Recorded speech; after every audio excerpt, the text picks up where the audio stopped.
Hey everybody, welcome to the Voxology Podcast with your two alpha male hosts, Mike Erre, Timothy Stafford. We're here representing the pinnacle of masculinity because we're going to talk about masculinity today, and who better than two alpha males? That's right. And so just sit down, buckle up, prepare yourselves. In biblical parlance, gird your loins. That's right. For the second time in my life, I listened to Joe Rogan this morning, so I feel like, Are you ready? ready. I mean, he was just talking about killing animals the whole time, so I'm ready to go do it. Okay, nice. I mean, and Tim, if you saw his face right now, it's very angry, very aggressive, Very, very. very dominant, kind of a dominant face. Anyway, hello friends, hello community. We're delighted to join you today. Thank you for tuning in. We're very, very grateful. Thank you for all the great feedback we got from last episode with Susie Lind and Timothy Gombis. Today, it's just two alpha males sitting in a Zoom hangout and recording conversation. So, just as good is what we're saying.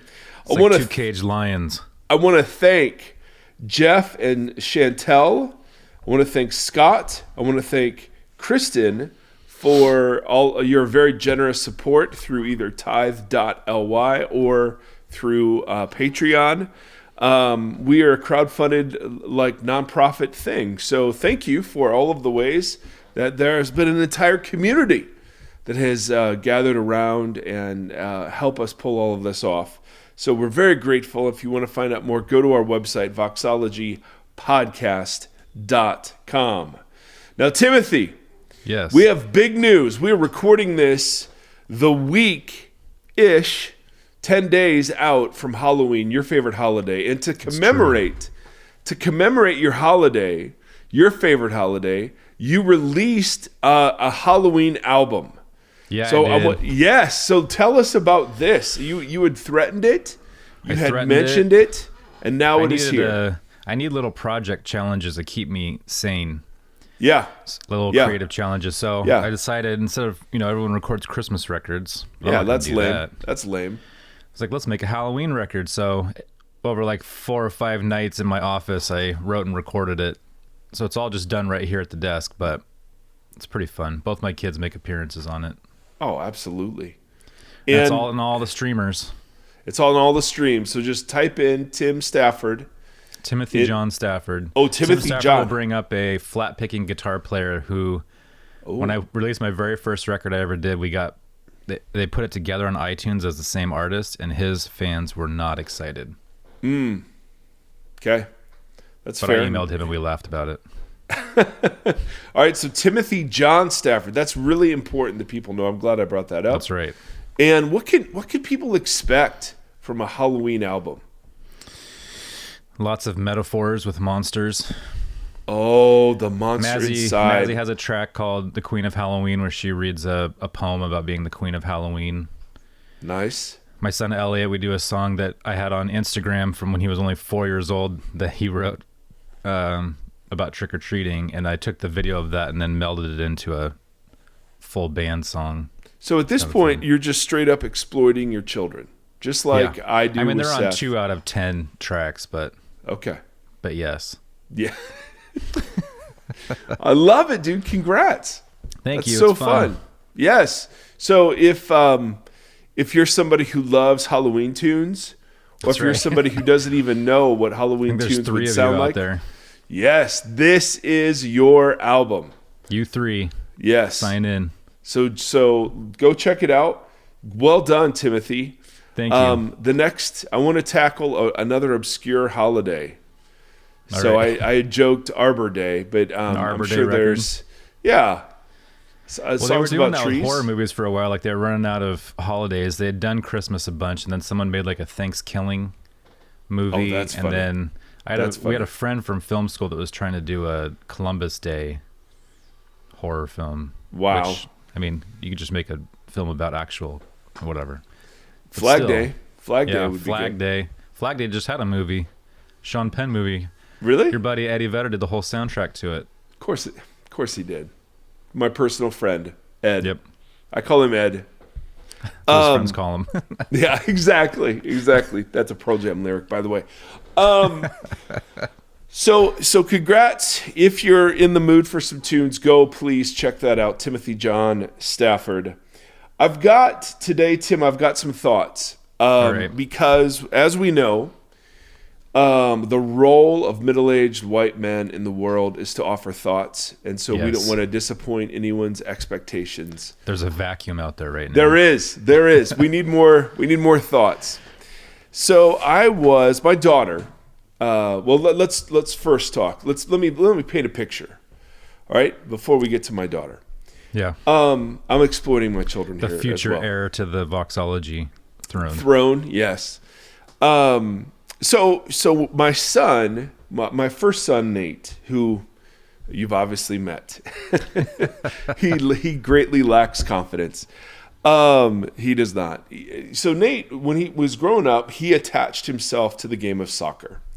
I grew up playing football, and American football, not football. And so I was, rooting for a football player, and I got one. Football is life. Football is life. And so Big Nate started out playing soccer like when he was 3 or 4 years old. And we quickly realized he had a talent for this that was above his kind of grade level. And so we became soccer parents, and he became attached to a club team, and we began traveling most weekends. And we did the club sort of soccer thing, and then he's now playing Division I soccer. So I went from being a total like neophyte about soccer and it's boring to, now I love it. We watch Premier League together, and I can appreciate the nuances of the game far more now after, 15 years of really watching soccer. So my daughter has gravitated towards many sports. She's played flag football. She's been the only girl on the flag football league. She did gymnastics. She's done volleyball. She's done lacrosse. So her senior year in high school, she wanted to try soccer. She has never kicked a soccer ball in her life. She's only gone to watch her brother play. So Hannah is, if she's anything, she's very aggressive. And she soon learned how quickly she could foul people. And so Hannah, the first game I watched, she was in for 10 minutes and knocked down 2 different girls on the other team. And it was just all elbows and knees and like lots of passion, but absolutely no soccer understanding. So as we went through the season and we began to play harder teams, Hannah played less and less through no fault of her own. This was just, for her, sports has always been primarily social. And so we got to the games that kind of started counting towards the playoff and the state seeding and regional seeding. And so she didn't, play even remotely. But we would just go and we would sit in the stands. And so last weekend we were sitting in a soccer stadium, 10 minutes away. We're watching our team, Hannah's team, play another team for some sort of regional seating. And this thing happens in the stands where they keep the 2 sets of parents very, far away from each other. So there like are state rows of seats on one side, and then there's this building, and then there are rows of seats on the other side, and the teams separate. And the game starts getting a little chippy as far as like women's soccer games can get chippy. And what begins to happen is this sort of tribal thing takes over each team, where any call that goes against us is a bad call. Right. And any call that is for us is a good call. And as somebody who's grown up into soccer awareness, you realize that a lot of this was just out of ignorance. Like, people don't understand the offsides rule. It took me forever to learn that. Or don't understand you can't slide into somebody with your cleats up and, blah, blah, blah, blah, blah. So the referee was actually doing a great job. Yeah. But the referee was hearing it from both sides. And it was this absolute, and I shouldn't have done this, but I started chirping at the parents who were next to us about, you guys are really wrong here. The ref made a great call. And I know this because I've done 15 years of soccer, and I used to be that parent, but now I'm not that parent anymore.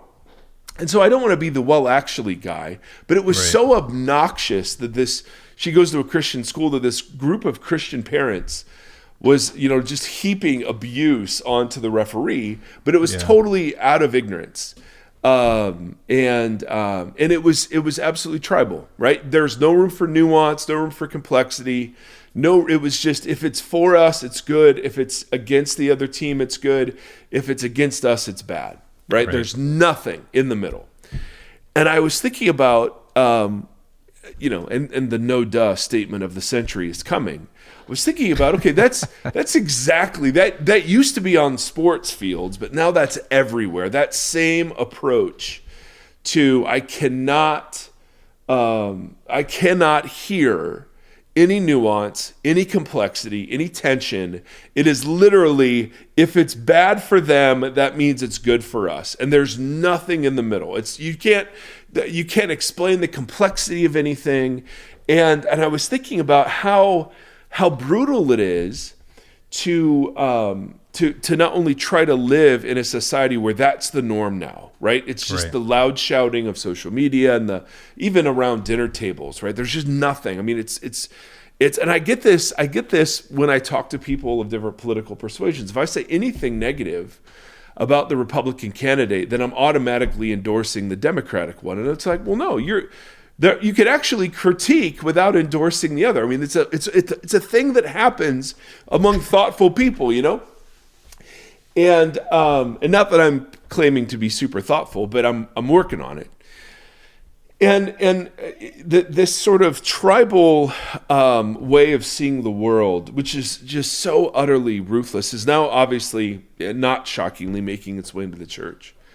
And I've complained about this before, but it's literally, instead of listening to the nuance of the Bible or having our assumptions and what's considered normal, like interrogated by the text, we now come in as fully formed, opinionated people, and we're just looking for churches to kind of validate that or not. Yeah.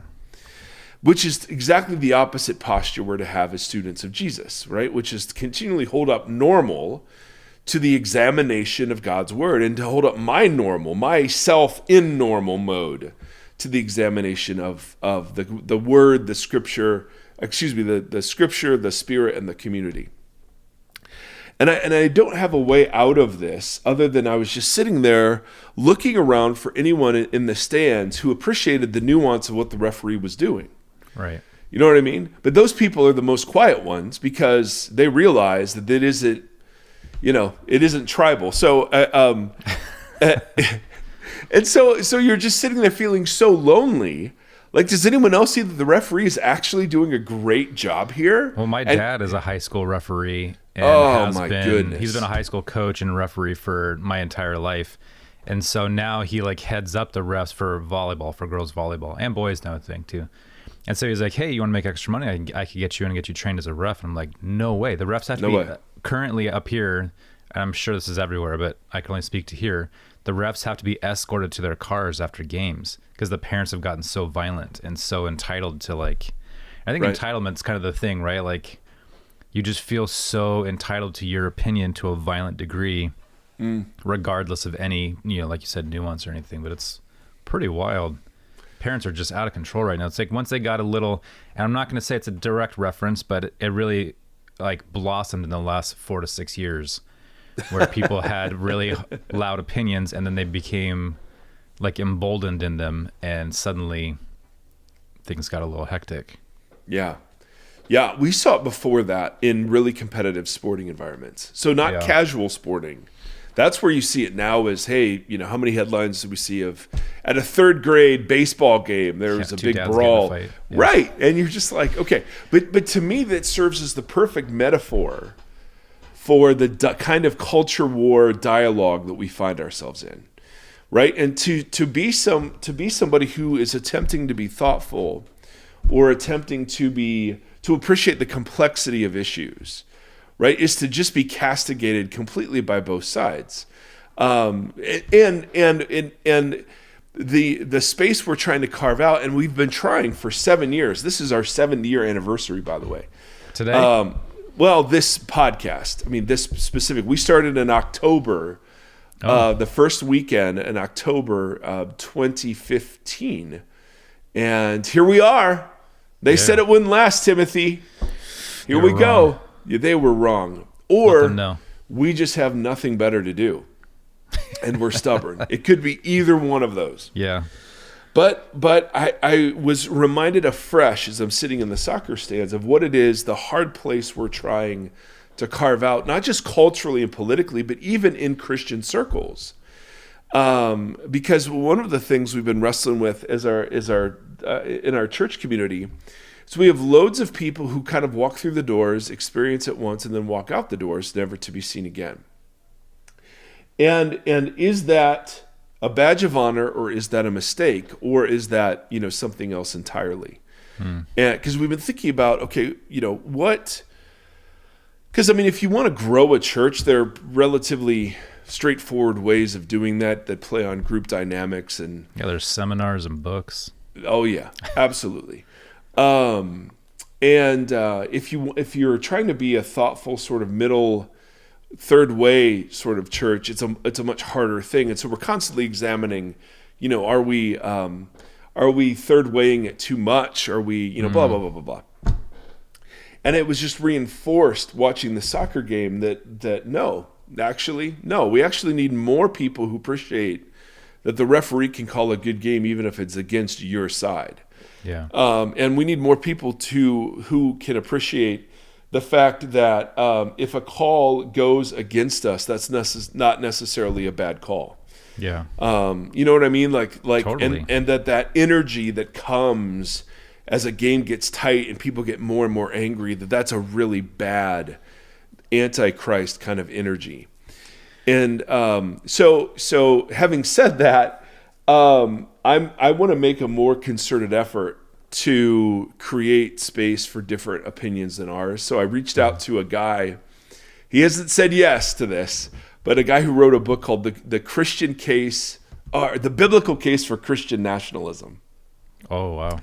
So I slid into his DMs, as they say. I don't know what that means exactly, except he had public DMs, so I DM'd him and I said, hey, we're a podcast, and that just assumes we're two middle-aged white guys.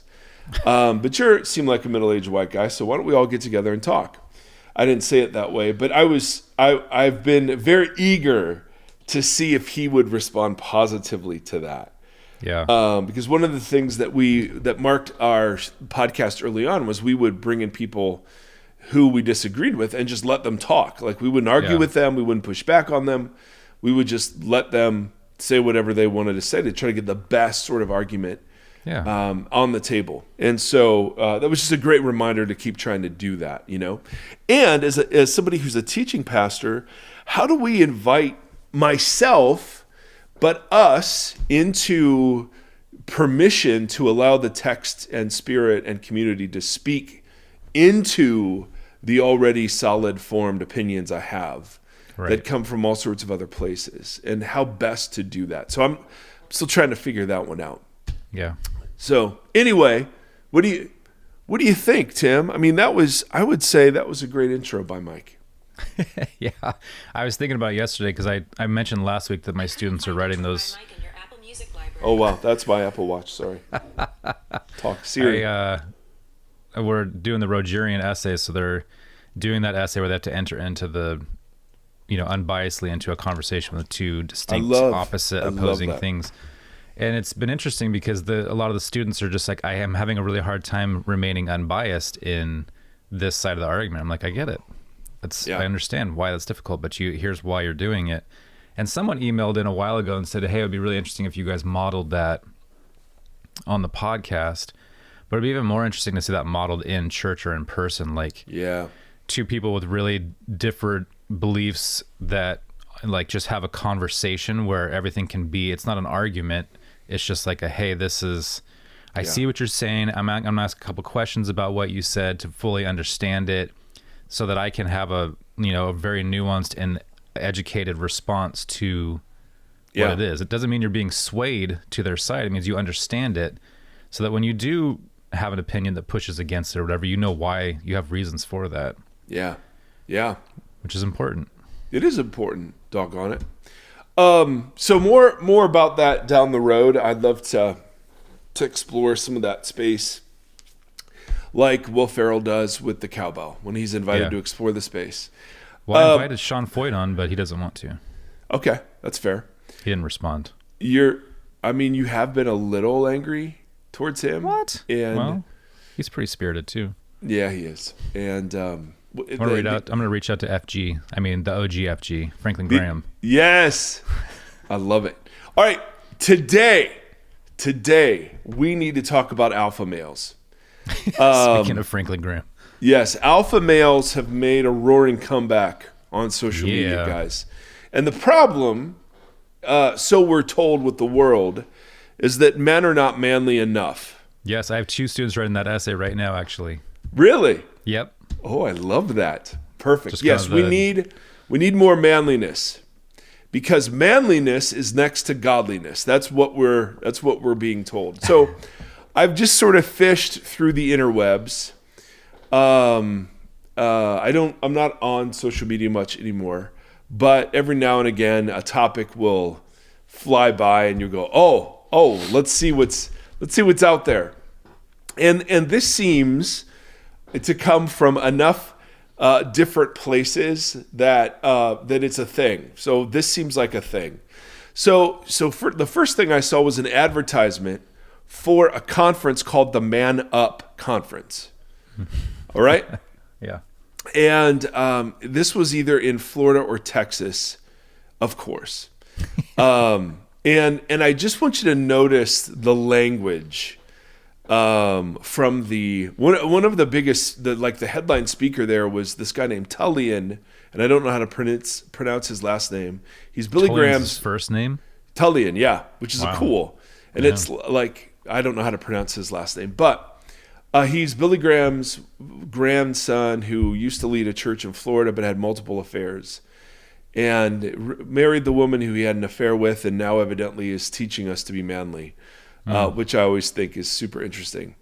But the invitation language is don't miss the pregame, okay? Right. This is the pregame to the conference.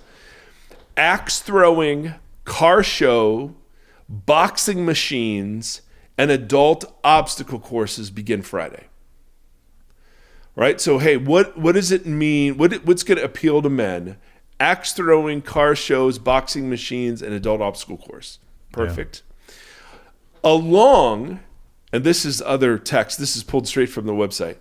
Also, with the conference tickets that you purchase, you receive entries into drawings or raffles for, and here are the prizes, gun range sessions, semi-automatic weapons, guided fishing trips, knives, bows, and sporting event tickets. And the goal of this conference, after completing 10 sessions in the Word, capitalized, over just 2 days, you are sure to leave feeling like a man leveled up. Leveled up. Leveled up.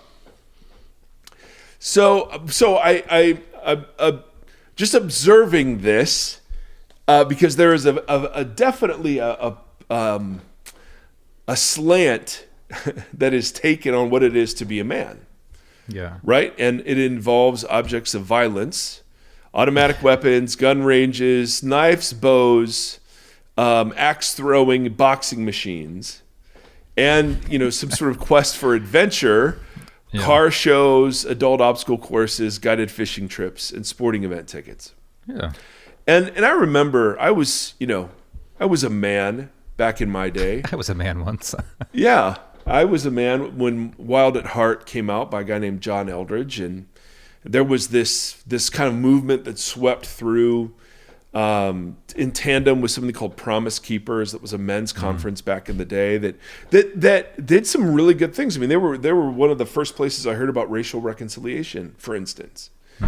And so there were good things that were part of all of that.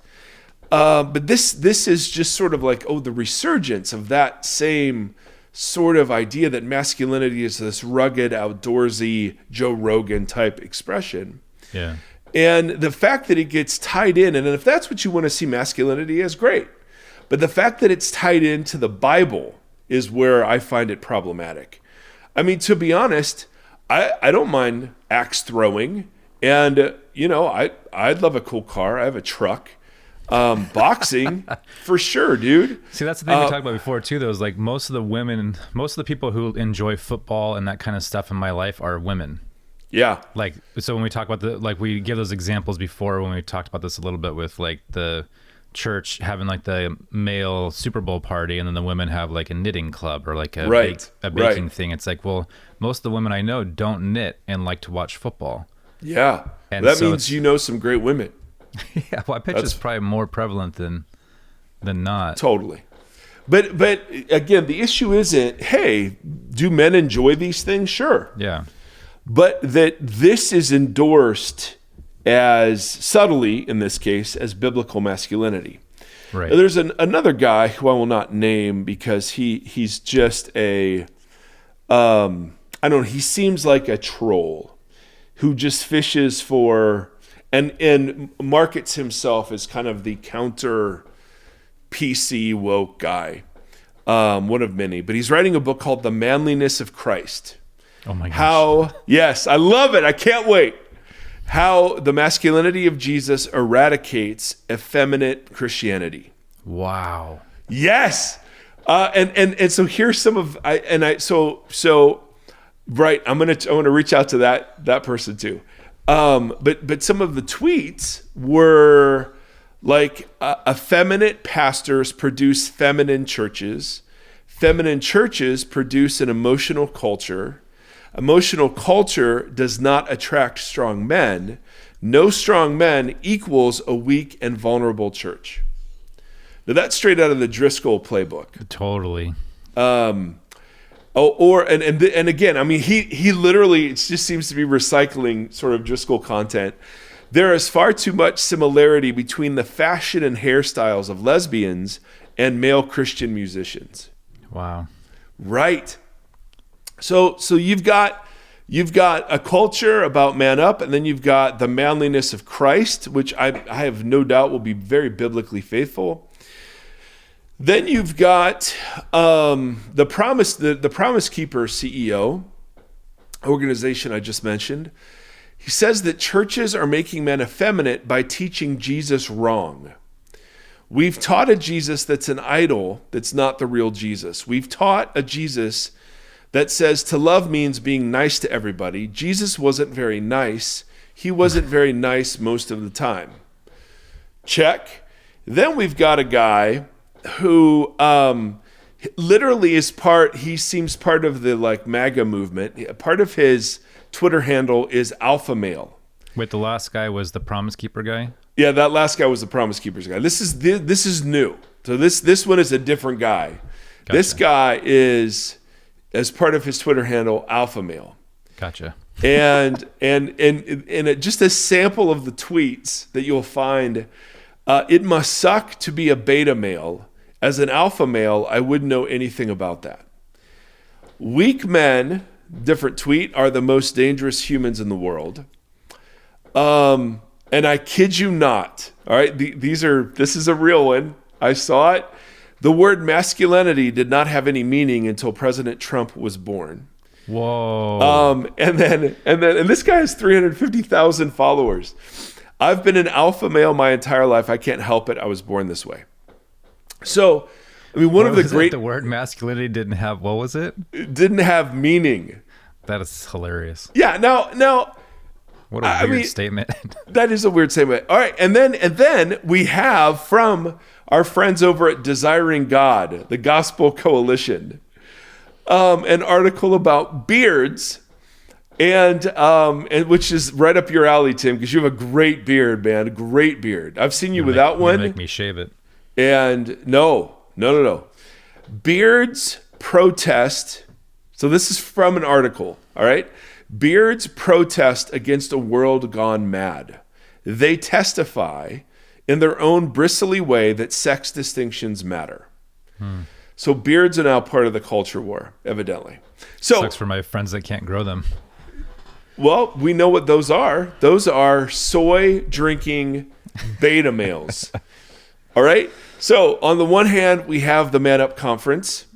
Yeah. Then we have the Manliness of Christ guy talking about effeminate pastors. Then we've got the Promise Keepers guy talking about effeminate churches who teach a Jesus that was nice when Jesus was actually not very nice. Yeah. Then we have the alpha male guy just declaring he's an alpha male, which I don't know. I mean, I've been around alpha males, and the last thing they're always saying is that I'm an alpha male. So it's just, wonder if there's some compensation there. I don't know, curious. And then Desiring God gives us beards. Are a protest against the erasure of sex distinction. So all that is to say, the issue, again, Timothy, is not whether or not you think these things are manly or not.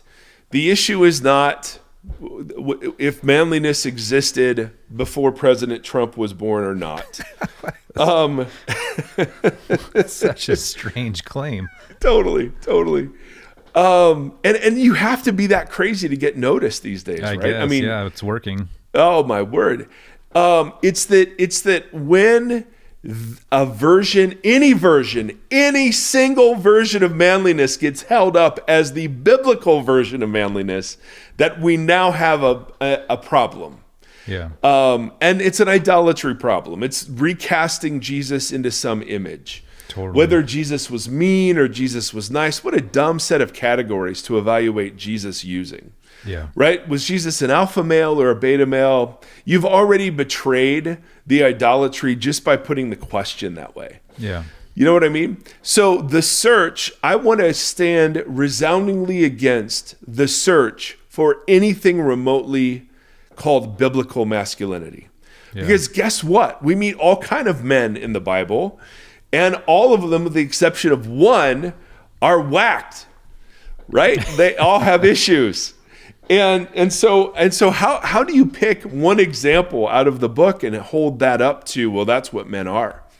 And I understand that there is concern from our friends who hold up masculinity that a vision of masculinity is being undercut in our culture at large. I understand that concern. As my son tries to navigate what does it mean to be masculine, he hears just absolutely conflicting messages about that. I understand the concern. I think in the Bible, gender does matter. Now I think transgender people matter too, so that puts all sorts of spin on it. But I understand the desire for clarity on this, and the desire to help men kind of reach their manliness.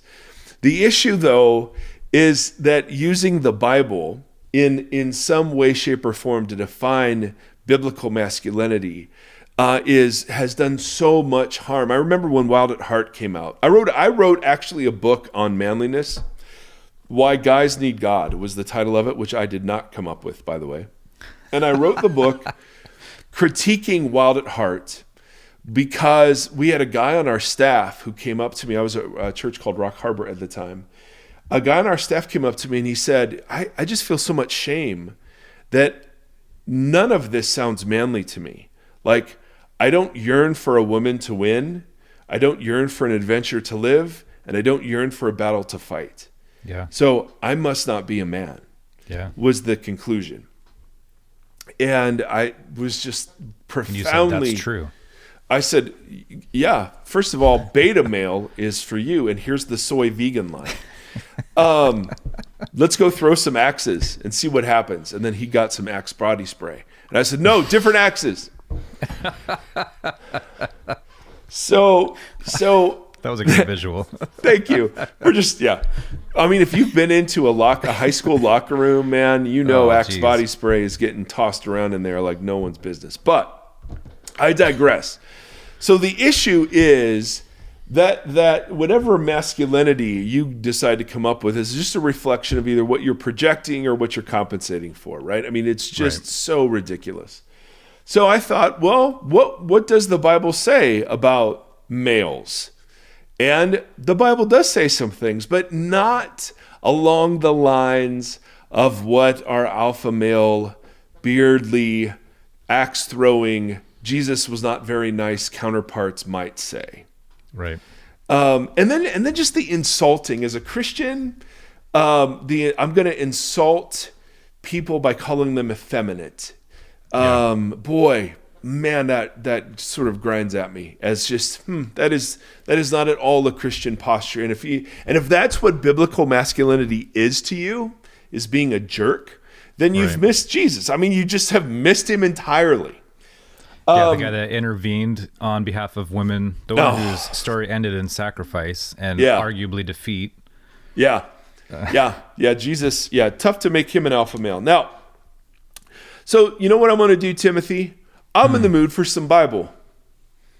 The only thing I know to counteract those meat-loving, axe-throwing alpha males, axe-wearing, body spraying. Is there a masculinity Bible like there was the Patriot Bible? Like, is there like a man-themed Bible? Absolutely. Oh, absolutely. Oh, yeah, and a women-themed Bible. Yeah. I mean, it's the move in the church to try to define this along biblical categories is unbelievably tragic. So, and I know lots of really smart people would disagree, and I actually think I'm wrong about a lot of stuff, but I think I'm right about this. I think this is a really harmful thing that people are doing. And so if we want to teach about masculinity and femininity, those are not the categories that have been introduced by those people are not categories at all that are helpful. I mean, even Proverbs 31, the whole Proverbs 31 women, Proverbs 31 is about wisdom. Right. The women in Proverbs are all personified as either wisdom or foolishness. Yeah. Always. And so the idea of being a Proverbs 31 woman, it's just cringy. Like, be a wise woman, yes. Yes, if that's the point, great. But like, am I allowed to work or not? Or look, I work outside the home and I do chores and that's what godly femininity is. Come on, man. Or any of the stuff around Mary and Martha, where Martha was busy with housework, but Mary was a disciple. Like, and the point is, women, just don't be busy. Don't be busy. Just sit at the feet of Jesus, just like Mary did. But also make sure you take care of that stuff first. Oh, good Lord. It's awful. All right, so let's go to Genesis 1, Tim, where we meet. And I'm just doing this off the cuff. I'm just doing it because there was a Bible sitting next to me, and I'm fired up. And let's do some Bible. So we have, in Genesis 1, this beautiful picture of a master artist, of extensive power, speaking things into existence in the first 3 days. And we're going to someday do a whole thing on Genesis. But in the first 3 days, he takes what was previously formless and empty. And the first 3 days, he builds form, sky, land, water. And then the next 3 days, he deals with empty. He fills the sky with birds and the land with animals and trees and the water with fish. And as part of what he does on the 6 days, he introduces the human being. And he says, God said, let us make humanity in our image. Now the us there is not the Trinity. Moses wouldn't have had a conception for that. The us there is most likely the royal divine council. Let us make humanity in our image. So the plurals are fascinating, right? So that because God here is known in Genesis 1 as Elohim.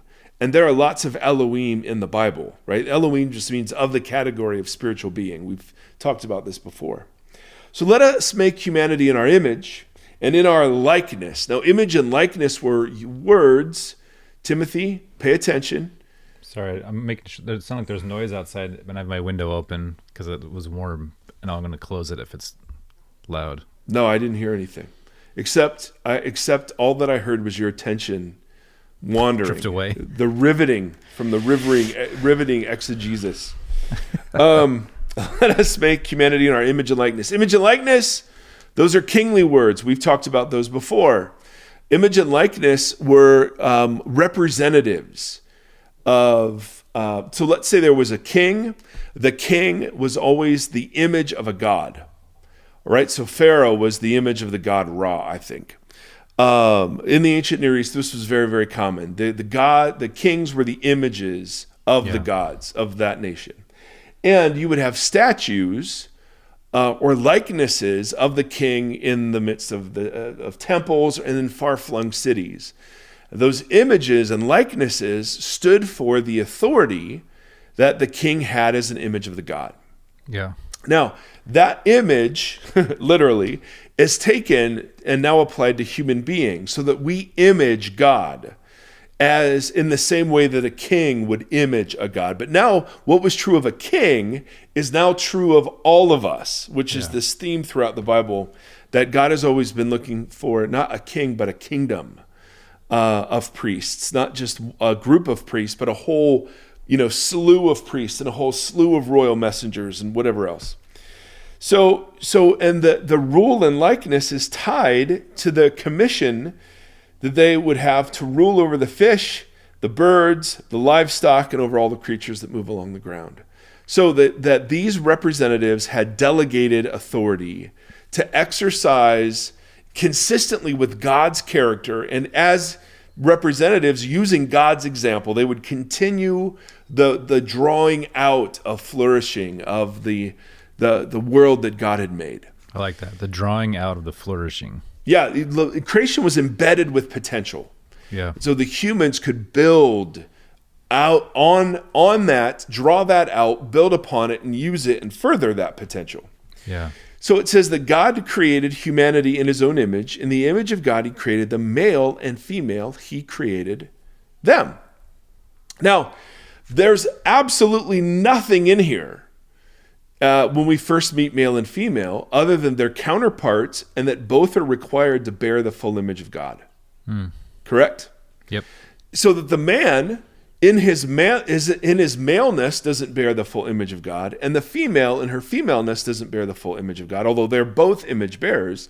It's together, male and female, that carry the image of God. Make sense? Mm-hmm. So the first thing we learn about the man is the man belongs to a set of two. He belongs to a pair. He's not self-sufficient. He's not self-reliant. He is not. He's not existing outside of his own self-reliance. The man bears the image of God in relation, in community. Make sense?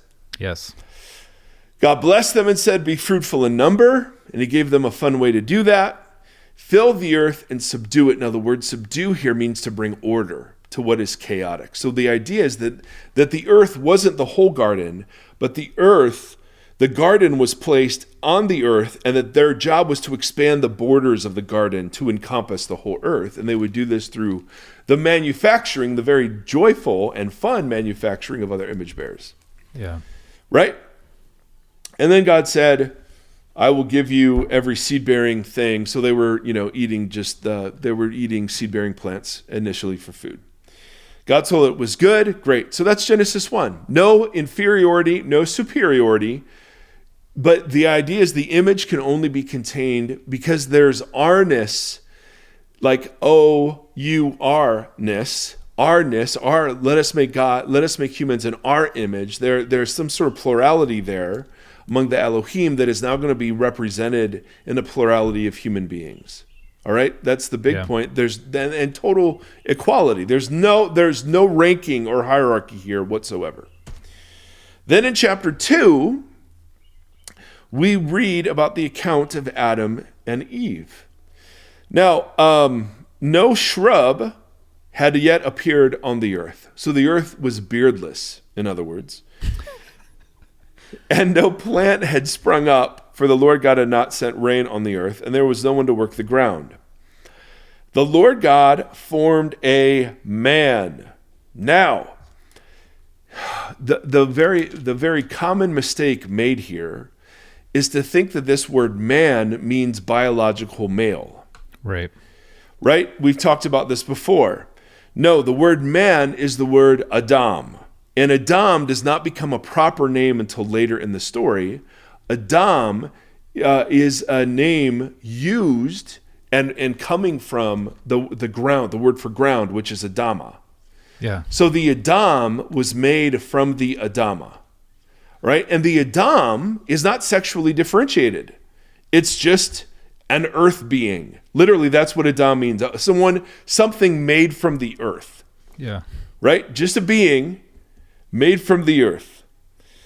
The Lord God formed an Adam, a being, from the dust of the ground and breathed into his nostrils the breath of life, and the man, the Adam, the human, became a living being.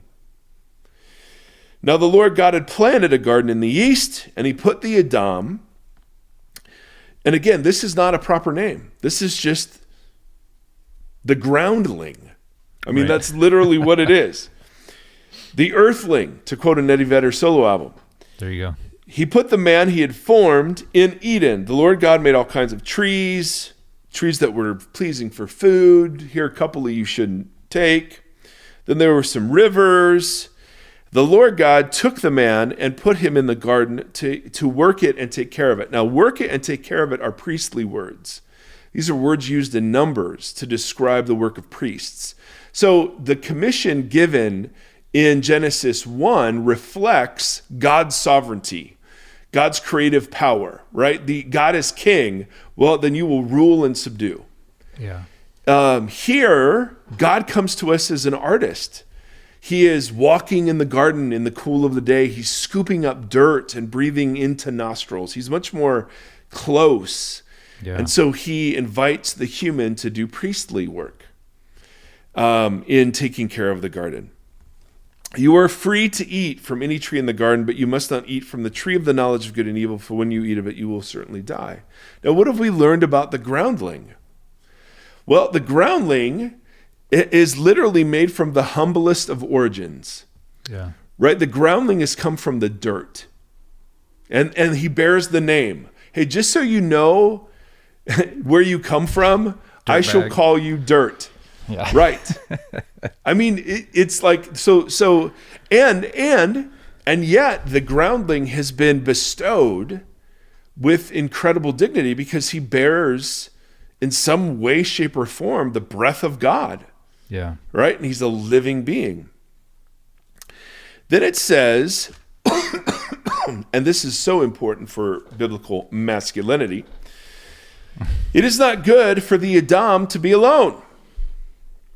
I will make a helper suitable for him. Now, we all read that as, the man. So there's a gendered man with a penis who is sitting in the garden and he can't reproduce with anything. That's the issue.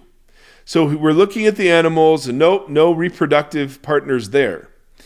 That's not the story that Genesis 2 is telling, in my opinion. Right. In my opinion, this is still the undifferentiated Adam, who has no other Adam with him. So the singular Adam stands among hordes of animals and birds and fish, but communal-less, right? There's no R-ness, O-U-R-ness, right? Yeah. There's no plurality to the Adam. So we always want to talk about, suitable helper means, and the suitable helper, by the way, is, pardon me, and I know a lot of our Reformed brothers and sisters take this as man being biological male, and so the man was formed first, so the man has precedence. But and if you took it that way, even the phrase suitable helper, ezer kenegdo, suitable helper, doesn't, ezer kenegdo, and ezer was a rescuer. In the Old Testament, God was an ezer. Yeah. An ezer was used in some contexts as military help. Yeah, I remember you and Bonnie having that conversation very early in the podcast about the word helper and how that kind of, how God would assume that same name. So Yes. It's hard to make it a lesser, Totally. a derogatory term or a... But I want to suggest we're not talking about a biological male here, and we're not talking about the creation of a biological female here. Right. We're talking about the fact that the singular Adam was alone. But that's how they use it, right? It's a man, and then Yes. God creates a servant woman. or a helper. That's a woman that is going That's to... right. And I want to say, even if you take it as gendered male here, suitable helper does not do the work you think it's doing because it's actually a really strong image. And kenegdo, the word literally means an alike opposite. So someone who is alike but opposite. So it's like two puzzle pieces. They're not the same, but they belong together. They're counterparts. So that, I mean, I just think that's pretty amazing. Now, it's not good for the Adam to be alone. I will make her helper suitable. And so then God brings the animals. The animals are not suitable counterparts. They're not Ezer Kenegdos for the Adam. Ezer Kenegdos. Yeah. So for the Adam, no Ezer Kenegdo was found. So he caused the Adam to fall into a deep sleep. And while he was sleeping, he took one of the Adam's ribs. Now, every English Bible I've read has a textual note. And every Hebrew commentator I've read just says this is not the best translation. He took part of the Adam's side. He took part of the Adam's side. Now, the rabbis have a field day with this. At least the healthy ones do. Because they say the suitable helper was not taken from the head to stand over the Adam, or from the feet to stand under the Adam, but from the side to serve alongside the Adam. So the side imagery here, I think, turns out to be really important. Then the Lord God made a woman. Now this is the first time we've met this word. And Ish and Isha. And the words are related to each other. But now, notice, God didn't create a woman from something else. He took what was sexually differentiated and gendered it. He sexed it. Right? The Lord God took a woman from the rib or the side he'd taken from the Adam and brought her to the Adam. And now the Adam speaks for the first time and says, bone of my bone and flesh of my flesh, she shall be called Isha, for she was taken out of Ish. And so you have this interesting play where the Adam was named from the ground, and the Isha was named after the Ish. I think I may have reversed those two words. I didn't have this is off the top of my head, so I may have reversed those two words. But the idea, she shall be called woman, for she was taken out of the Adam. Yeah. Now they're sexually differentiated. Yeah. And before that, they weren't. Now we have a proper name, Adam. And Adam names his wife Eve, or living. So we have this great, archetypical story of groundling and life. Or mother of the living or something, right? And it's just this beautiful picture of, okay, how does God, how are we to understand what human beings are? Well, they're image bearers who must exist in community, right? Because only in community is the image fully born. But then secondly, they're even created with an interdependence towards each other. Yeah. They're helper counterparts, both of them to the other. And what sex turns out to be down the road is the reunification of the divine image. So when God splits now into a gendered man and a gendered woman, now sexual union becomes the reunification of the original Adam that bore the image, which that's amazing. But we're not done yet, my friend. We're not done with biblical masculinity. So what have we learned about biblical masculinity? What have we learned, far? Timothy? Yeah, so far. What have we learned? Well, so far there isn't any. Well, there is. The Ish and Isha have split. There is, in the sense that in Genesis 1, we realize that imaging can only be done in community. Right. And in number 2, that solidarity not solidarity in the sense of I stand with you, but being alone. Right. That being alone, being an image bearer that is simply alone, does not does not produce the kind of counterpart that God was intending. We need to do the Genesis series because I have so many questions right now, but none of them have to do with masculinity. Yes, but So now again, there are people, there are really smart Reformed people who totally disagree that we're talking about an ungendered Adam. And, I disagree with those who would disagree. So I just want to admit always nuance, complexity, like Right. I'm oversimplifying, of course. Ian Provan has a book called Seriously Dangerous Religion, where he goes through the Old Testament and he takes, just for like an accessible approach to this understanding of Genesis 1 and 2, could be a good resource. Now, then we come up to the story about how they were naked and unashamed, but now we meet a serpent. And there's so much interesting stuff about the serpent that we will skip. But now we have the gendered male and the gendered female. And the serpent approaches the gendered female. And, it's this battle of ideas about, will you trust God is for you? I mean, it's super profound, particularly in its ancient Near Eastern context. Now, the man and the woman, instead of being naked and unashamed, now begin to blame each other and, all sorts of things. So the Lord God introduces judgments or curses, if you want to use that word, and they're gender specific. There's a curse to the serpent, which, depending on what you think the serpent is, can have all sorts of meaning down the road in terms of messianic prophecy. But then he says to the woman, I will make your pains in childbearing very severe. Now, why that? Well, what was the original commission given to the male and female in Genesis 1? It was to fill the earth, right? So he makes filling the earth painful. Yeah. You could still do it, but now it's hard. Okay? And then what's the other part of the I was just vocation? trying to think of how you worded it, because I liked that original phrase. Bring out the flourishing. Yeah. Well, that's subdue. And God is now going to curse the subdue part of the vocation, because he's going to curse the ground, which is fascinating. So he curses the ability of the couple to fill the earth, and he curses the ability of the couple to subdue it. Yeah. Right? So they were created as image bearers to do that. They still can do that, but what God has introduced is difficulty and pain. Yeah. All right, now let me keep going.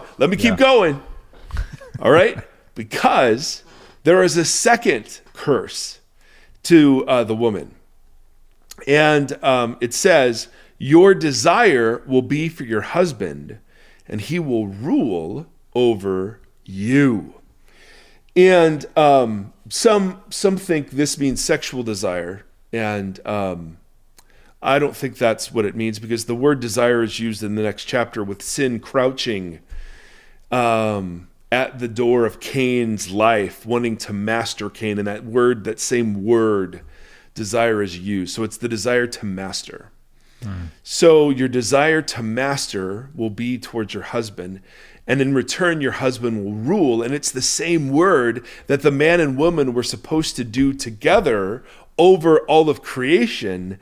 Now the man will attempt to rule over her as she desires to master her husband. And I mean, it's this brutal picture of a power struggle. Yeah. And the problem with a lot of this biblical masculinity Shiite is that it takes this verse and enshrines it into what should be. Yeah. That biblical masculinity consists of ruling over. Yeah, we took the curse and then made it the gospel. Yes, and it couldn't be more demonic, right? Yeah. And so when alpha males or effeminate men, when all of that is just code for, well, you're not exercising manly power over people, then we're simply enshrining a curse into what we think, biblical masculinity should be. And there's that theme again, that just God and Jesus being profoundly against those who exert power over. Exactly. But I want you to know, we haven't gone into any biblical passages about marriage or childbearing, except for it being cursed. And you already have a picture of biblical masculinity that says that men need community, that men are weak in and of themselves, and are not to be solitary creatures. They are made for counterparts who are to be loved and esteemed, and any attempt to rule over those counterparts is part of the tragic fall in the unleashing of sin and death into the world. Man, it's kind of literally the plot of the first Rambo movie. Because he exists as the solitary loner who looks for community, and the community shuns it, and it turns into this like violence but the violence exalts the loner power over, and it just escalates when all he needed was community. And you know what I mean? Yeah. Sorry, well, I didn't know. I had no idea where you were going initially. Well, you see the unspooling of it. I do. Obviously in a comical way, but yeah, sorry. No, that was great. Stallone has been in my head this whole time when we talk about, because we've joked last episode or a couple episodes ago about being children of the 80s. What masculinity was in the 80s was just like, it was Schwarzenegger and Willis. These huge, monstrous men. That could just, my buddy and I were joking about this movie Commando the other day, because I loved Arnold it. just walks in with the two big guns and he destroys an entire base, and they're all shooting at him, and not one of them hits him, while he, standing in the middle of the courtyard, hits 200 people. And it's just like, looking back, it's like, this is just like an SNL skit. It's absolutely ridiculous. But growing up, they're like, this is the pinnacle of manhood. It's power over everybody. And there's been a resurgence of that through Stallone's resurging career, through the Expendables, where we had all those 80s action stars, and I love that crap, right? Yeah. I could chew on those cheesy action movies forever. But to your point, they did present an alternative way of understanding what it is to be masculine. And that still plays in churches and gets baptized as Christian. Yeah, we had Trump's head on the Rambo body.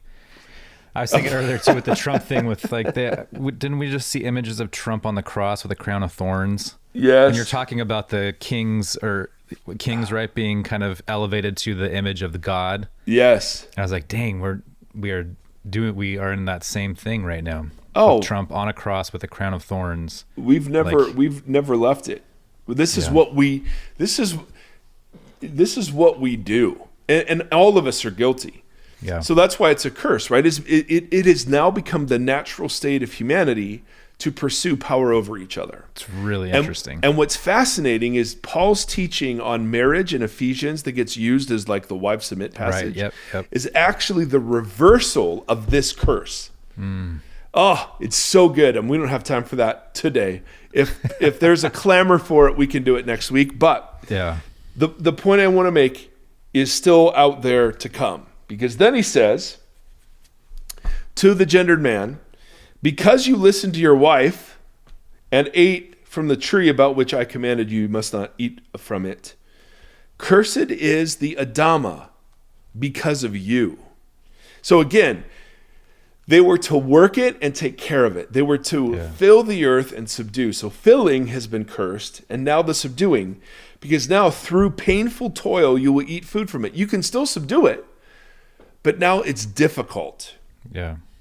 And the question, and then it goes, it will produce thorns and thistles for you, and you will eat the plants of the field by the sweat of your brow. See, no longer does creation cooperate. Yeah. By the sweat of your brow, you will eat your food until you return to the Adamah, since from it you were taken.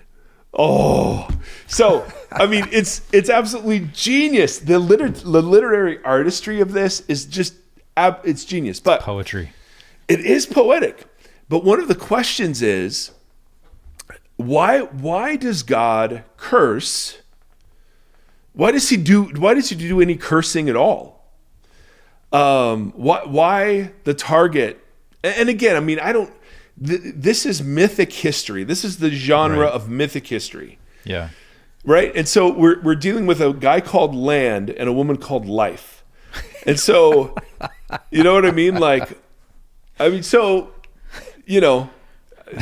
there's obviously some symbolic stuff happening, Right. but it presents God as introducing difficulty. He not only kicks them out of the garden for their own good, but he introduces difficulty. And this is where I want to kind of pin the tail on the donkey, so to speak, is that that from the story forward, the picture we get now of maleness is one that, is that maleness is the war against the vocational call that maleness was given. And then secondly, that maleness exists and can only exist in weakness. That God curses the ground in such a way as to provoke weakness in the original couple. And it is precisely that weakness that drives them to the worship of the one true God. In other words, once the original vocation was lost, and God did not choose to cement them in their fallen state, and then he does this by kicking them out of the garden. He then brings curses to the couple so that life does not work well apart from him and his wisdom. Not in some cheesy, like Jesus fills the hole in my heart way, but rather in the sense of saying your dependence is now built into human life. Like before, you were independent. You could choose whether or not to eat of the tree. But now there is weakness that's baked into the human condition, right? There's finitude. There are limits.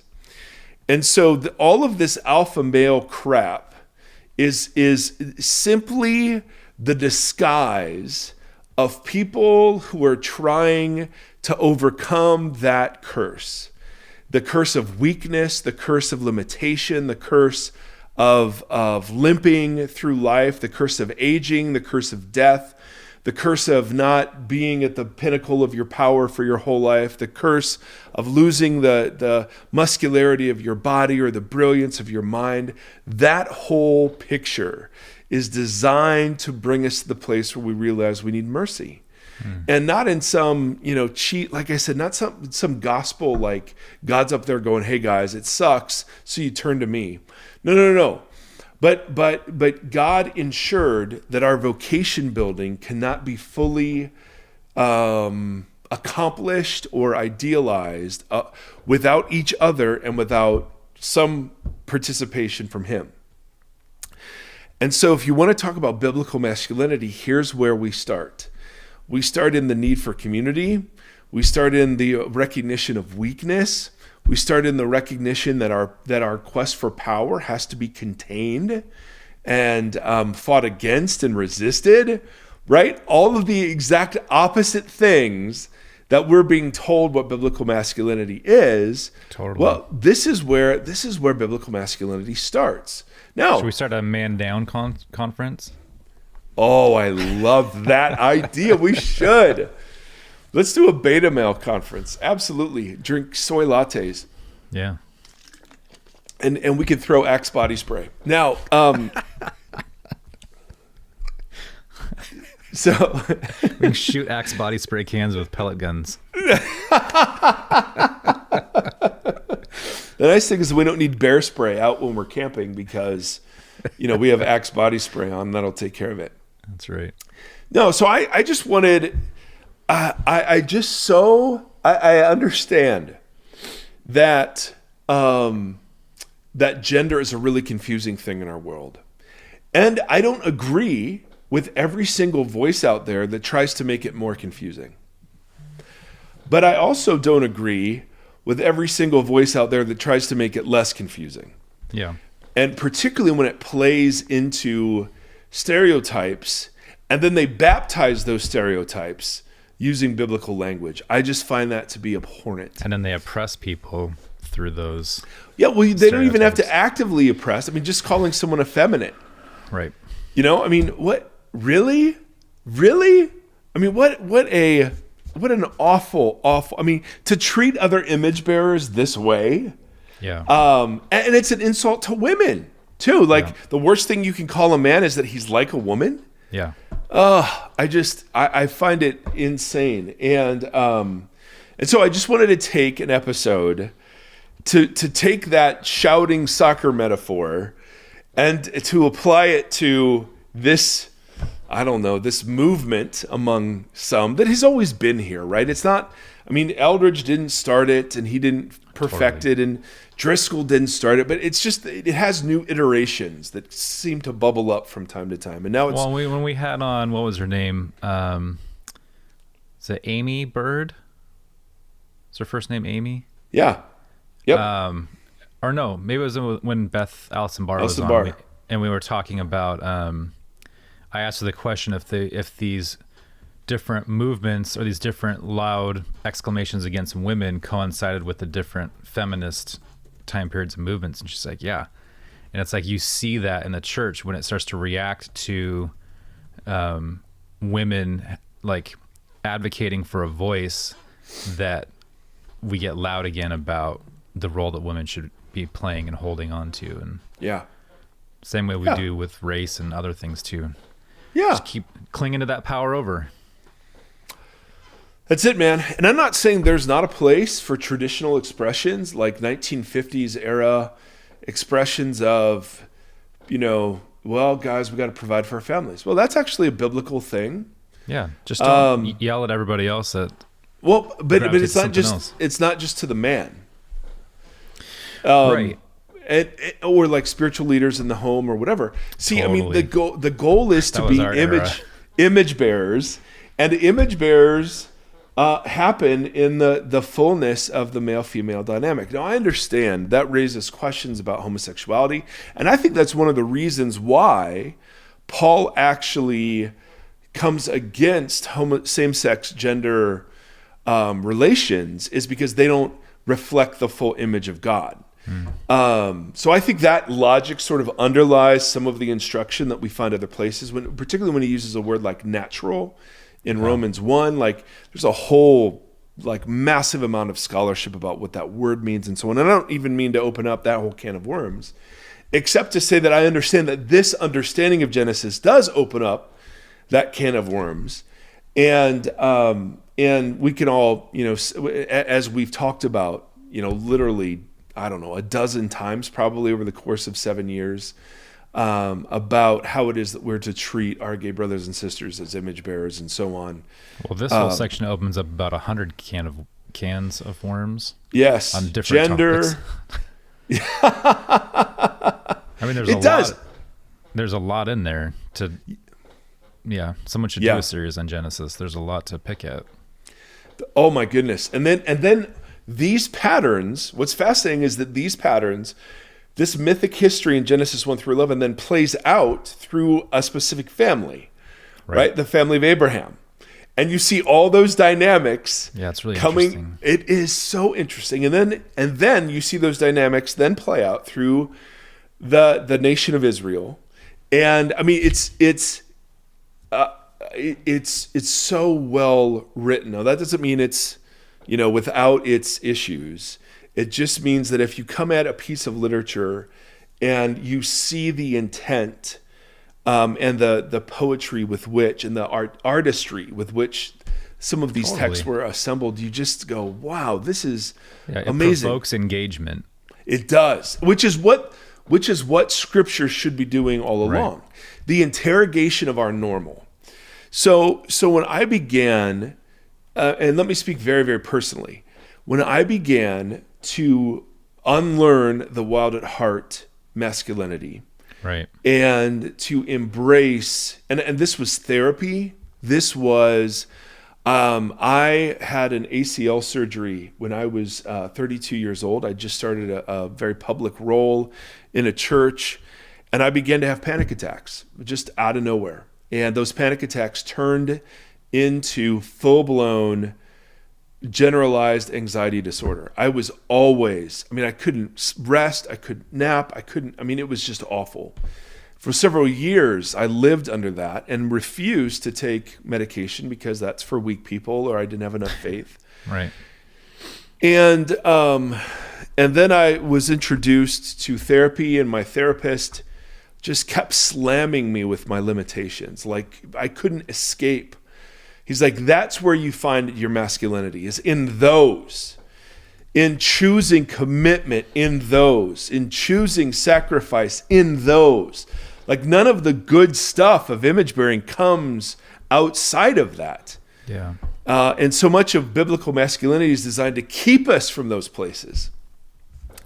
And so the lamenting and the grieving and the loneliness, and I felt like such a freaking failure.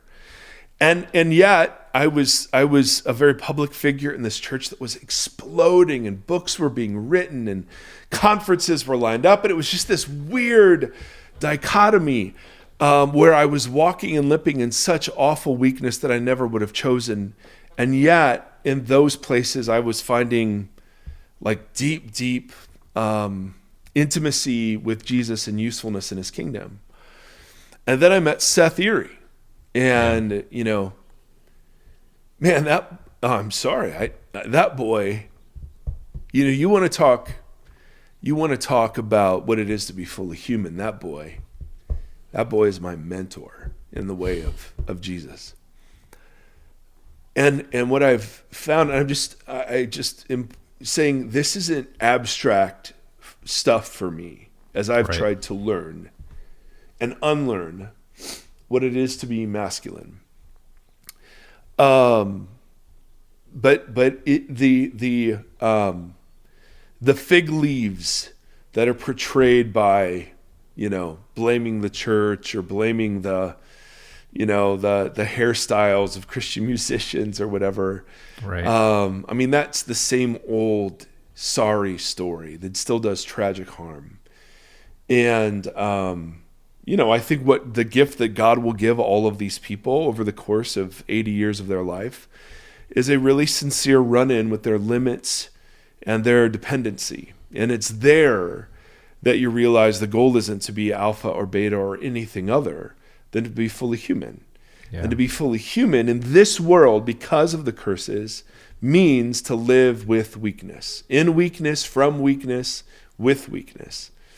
And and to me that liberates everything. I wonder how American some of this is. Maybe I have no frame of reference, but so much of that, like that kind of big macho stuff feels very American. Like it feels very dominant and very entitled, and we're the winners, we're the strong people, we're the big ones. I wonder if older countries still struggle with this in the same way. I'm sure they struggle with it, but I wonder if it's as pronounced or I don't know. It's such an interesting idea. It is, because and can I camp on that for a second, Tim? That's such a great point. Because guys like Jordan Peterson or John Eldredge or Promise Keepers guy, they're tapping into something. Yeah. Like there is, I remember when I first read Wild at Heart and I went to a John Eldredge, he was speaking at a conference and he's showing the trailer from The Hobbit. And he's like, and there was stuff coming out of me that was like, yes, I want to travel with a band of brothers, and I want to be on an adventure, and I want to be a romantic pursuer.